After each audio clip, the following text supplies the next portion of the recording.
Bonjour et bienvenue à la pause café de Claudine avec la créativité au rendez-vous. C'est une nouvelle série que je présente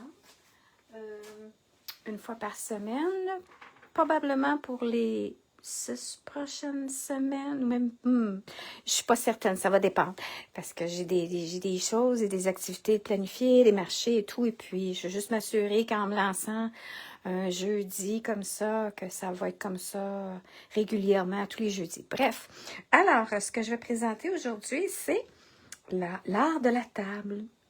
Et puis, c'est ce que je vais vous faire comme présentation et démonstration à chaque semaine avec certains des objets ici. Ben, finalement, probablement tous ces objets qui sont ici.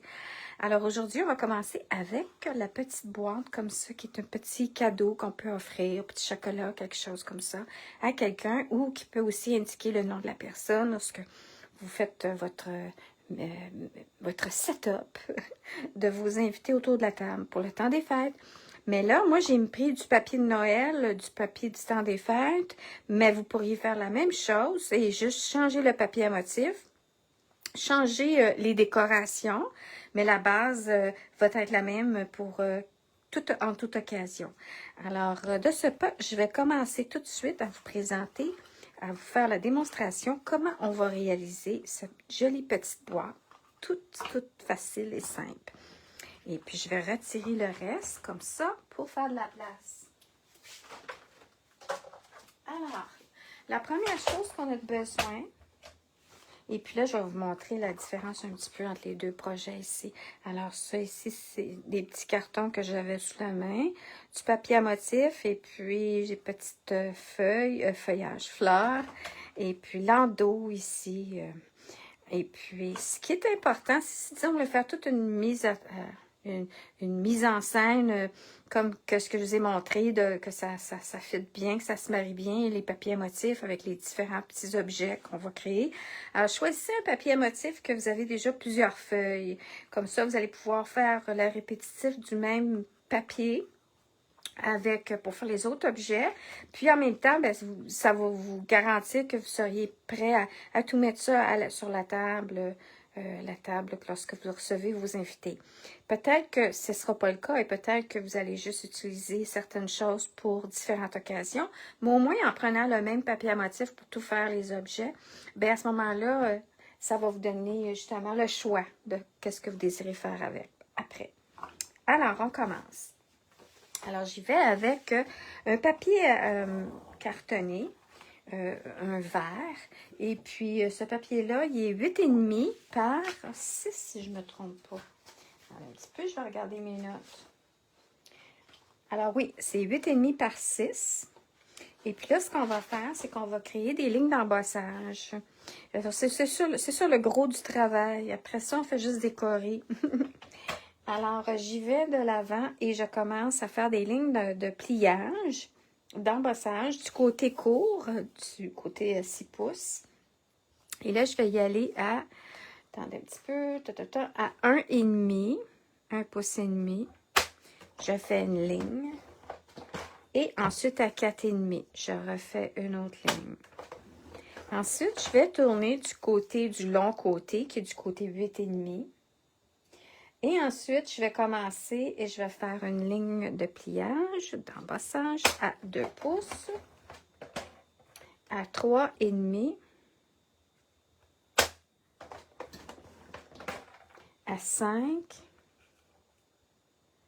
J'aurais-tu mettre de la petite musique de Noël, mais si je commence tout de suite, je vais me tanner.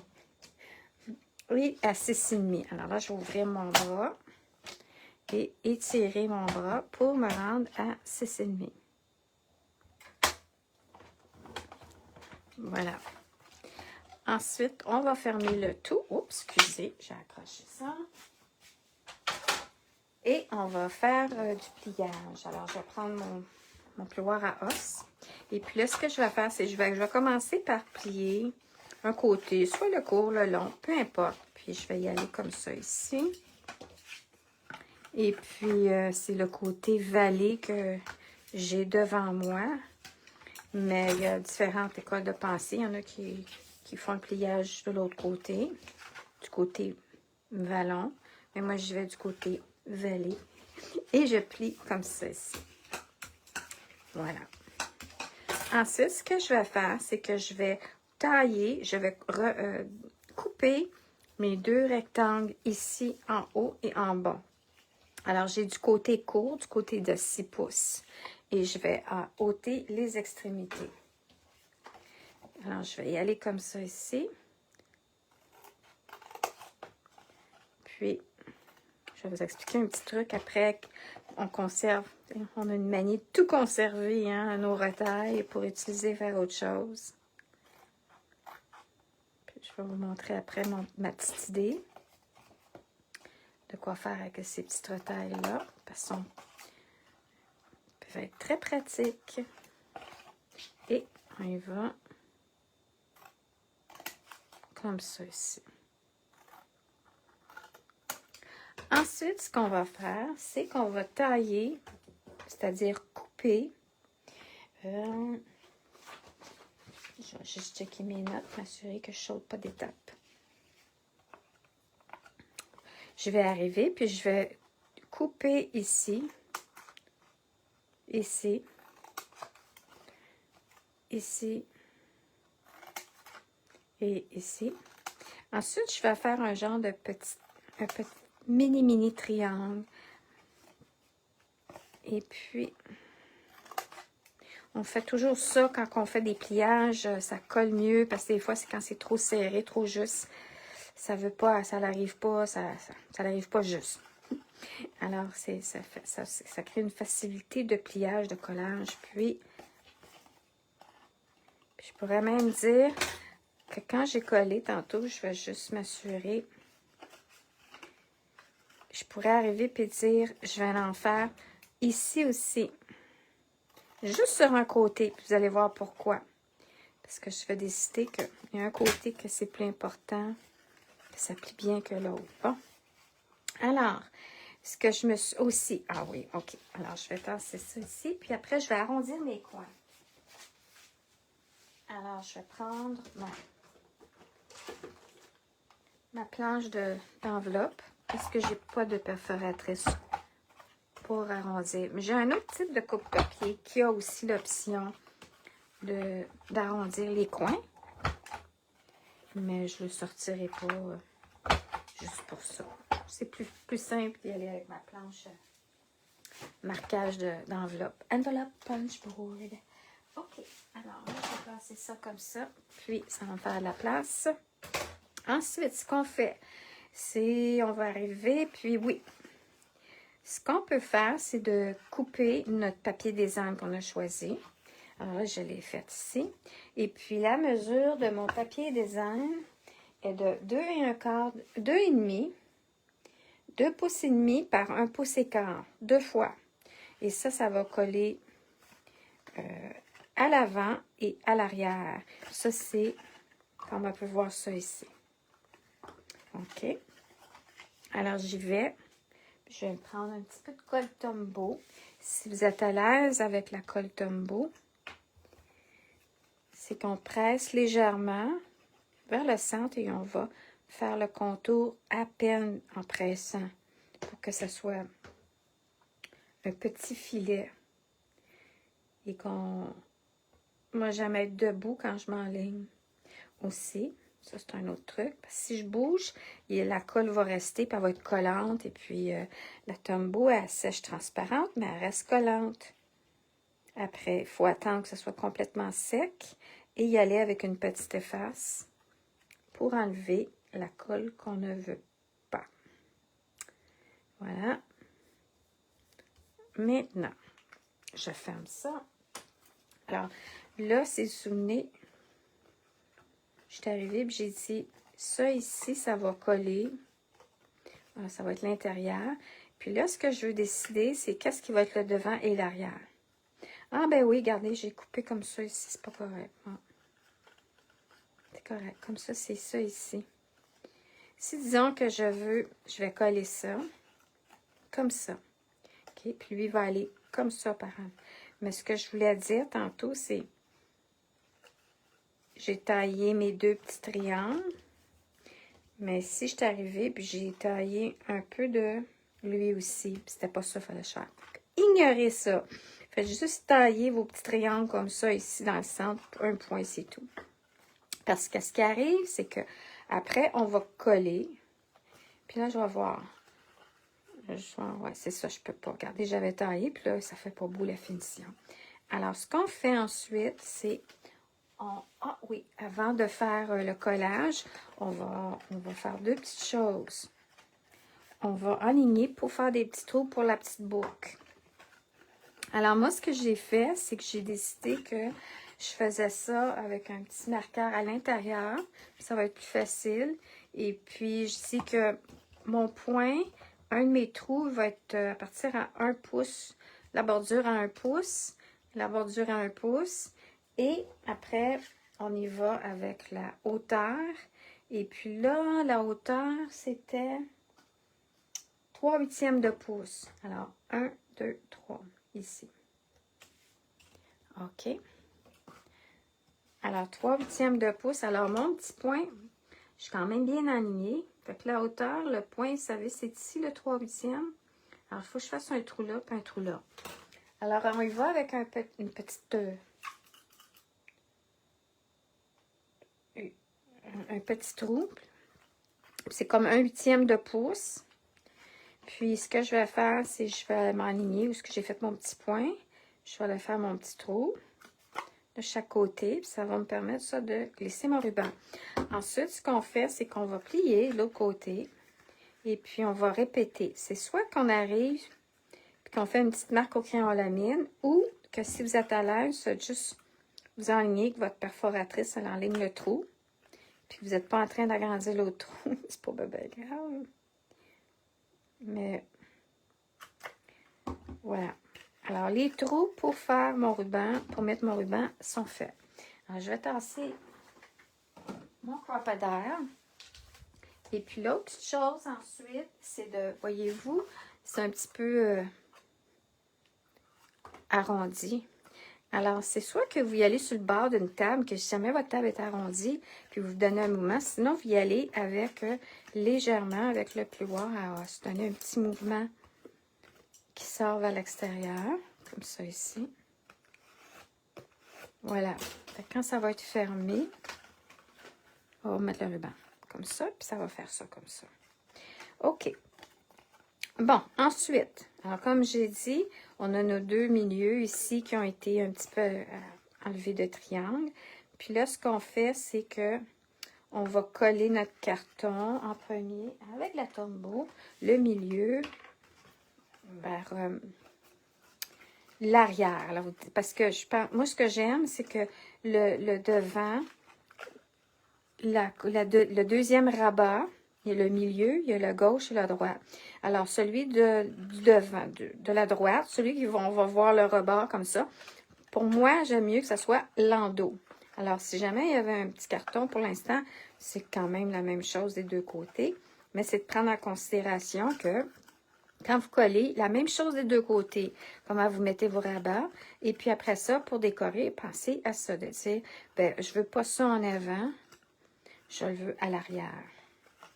Fait que là, j'arrive, puis là, je vais mettre de la colle sur mon rabat du milieu. Et encore une fois, on n'essaie pas trop de peser fort, comme je viens de faire. Puis là, je vais coller, comme ça ici, mon carton. Puis, je vais faire la même chose de l'autre côté. Alors, je vais mettre de la Tombow comme ça ici. Comme ça. Puis, on y va comme ça ici. Bon. Ensuite, il va rester juste à fermer et coller le dernier rabat. Alors, c'est ça des fois, c'est que si on ne coupe pas bien, c'est ça ici qu'il faudrait couper un petit peu en angle. Si vous voyez que ça ne ferme pas bien, juste à peine couper un petit rabat pour que votre boîte ferme bien. Mais tantôt, je n'ai pas eu besoin de le faire. Mais si jamais, des fois, la façon qu'on coupe, Alors, voilà. Fait que là, ça ferme bien. J'ai pas à forcer pour que ça ferme. Alors là, on y va à nouveau. Puis, on y met de la colle. Alors, je vous dirais aussi que si jamais vous n'avez pas eu la chance de voir ma pause café live, elle va être enregistrée par la suite. D'ici 24 heures, elle va être sur ma chaîne YouTube en tant que vidéo. Mais qu'il n'y aura pas de editing, il n'y aura rien. C'est live, puis c'est tel quel. Aziz. Alors, voilà. Puis, j'ai bien collé. Alors ça, voilà. Ma petite boîte. Ensuite, ce qu'on fait, c'est on poursuit avec... Oh non, je viens de perdre un petit carré. On est ici. On poursuit avec les deux petits carrés qui vont être pour coller chaque côté. Alors, c'est un pouce écart par un pouce écart. Alors, à nouveau, on y va soit avec une colle de précision, c'est les petits tubes, là, comme ça ici. Ou sinon, si vous êtes à l'aise, à peser moins fort quand vous arrivez vers les rebords. Puis là, j'espère que je ne suis pas comme trop ici, puis que là, vous ne me voyez plus. OK. Alors, je vais comme ça, puis je centralise. Je centre. Je vais centrer le papier pour qu'il soit égal comme ça partout, de chaque côté. Là, il faut que je fasse attention. Si j'en mets trop, ça déborde. Et encore une fois, si jamais il y a un sens particulier à votre papier, prenez ça en considération. Mais ça, c'est abstrait. Là. Puis je suggérerais qu'il n'aille pas vraiment, que c'est pas grave. Vous n'avez pas à vous figurer, dire, ah ben là, c'est, ah, lui, c'est pas grave, ça ne se tue pas. C'est sûr que quand c'est des lignes, ben là, regardez, lui, oh, OK, mais personne ne va remarquer ça, je pense. Alors là, voilà, j'ai fini avec mon papier à motif. Ensuite, qu'est-ce qui reste? C'est la décoration. Alors, je voulais vous dire, avant de vous expliquer les points finaux de la décoration, les petits rabats. On fait une petite ligne d'embossage, de pliage, et ça fait une mini étiquette. On peut faire un petit trou, on peut mettre une petite cordelette, et puis ça peut être pour toi, Noël, de mamie Clo-Clo. Alors, regardez ça, je trouve que c'est vraiment un beau petit format pour petite étiquette. Alors, il y a ça ici, puis aussi avec des restants des bandes là, que vous avez taillées, vous pourriez rajouter ça comme petit rappel. Ça pourrait être glissé à l'intérieur de la petite boîte avec un petit message. Et puis, vous coupez un petit morceau comme ça ici, puis ça fait une mini étiquette. Alors, comme ça ici, ça peut être tout simplement pour offrir un petit cadeau, ou sinon, comme ça peut être un marque-place pour mettre à la table lorsque vous recevez. OK. Ensuite, ce que je voulais vous dire, c'est que ici, moi, j'ai utilisé ce que j'avais sous la main, c'est des pétales de poinsettia. Alors ça, c'est merveilleux, mais c'est discontinué, si je ne me trompe pas. C'était les jeux détente avec toutes les différentes formes de découpage.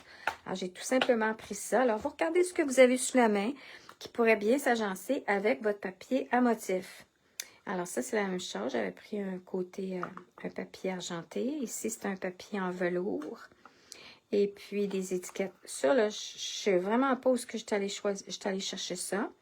J'ai fouillé partout. Je ne trouve pas. J'ai pas de perforatrice. Puis j'ai regardé dans les poinçons. Alors, c'est meurtre et mystère. C'est le gros mystère. Si jamais vous savez c'est quoi, laissez-moi en commentaire. J'ai aucune idée d'où ça vient, cette étiquette-là. Celle-ci, c'est des retails, c'est des restants d'étiquettes prédécoupées de trousses. Alors, j'ai sorti ça, puis j'ai estampé le même petit message. Et pour la boucle, puis ici, ouais. La boucle, alors, je voulais dire, j'utilise toujours les petits outils ici quand on a des ponts, là, ou des... ça ici, ce genre de petite affaire-là. Et puis, ce qui est vraiment le fun, ben là, elle est où ma petite boîte? Elle est devant moi. Alors, ce que vous faites, vu que c'est un petit trou, puis vous auriez peut-être de la difficulté à y insérer le ruban, alors vous prenez cette petite affaire-là là, du dentiste. Puis là, vous entrez ça comme ça ici. Vous glissez votre ruban dans votre le petit loop, là, le petit envers. Et puis, vous allez simplement attirer. Alors, on rentre comme ça ici. Et on tire. Et voilà, on a tiré et le ruban sort. Alors, j'ai fait le même exercice de chaque côté, puis j'ai coupé après avoir inséré mon ruban. Je n'ai pas mesuré, coupé mon ruban avant. Alors, j'espère que vous avez aimé mon projet d'aujourd'hui, puis je voulais garder ça très court. Alors, n'hésitez pas à faire des commentaires, des suggestions, et puis on se revoit la semaine prochaine. Merci!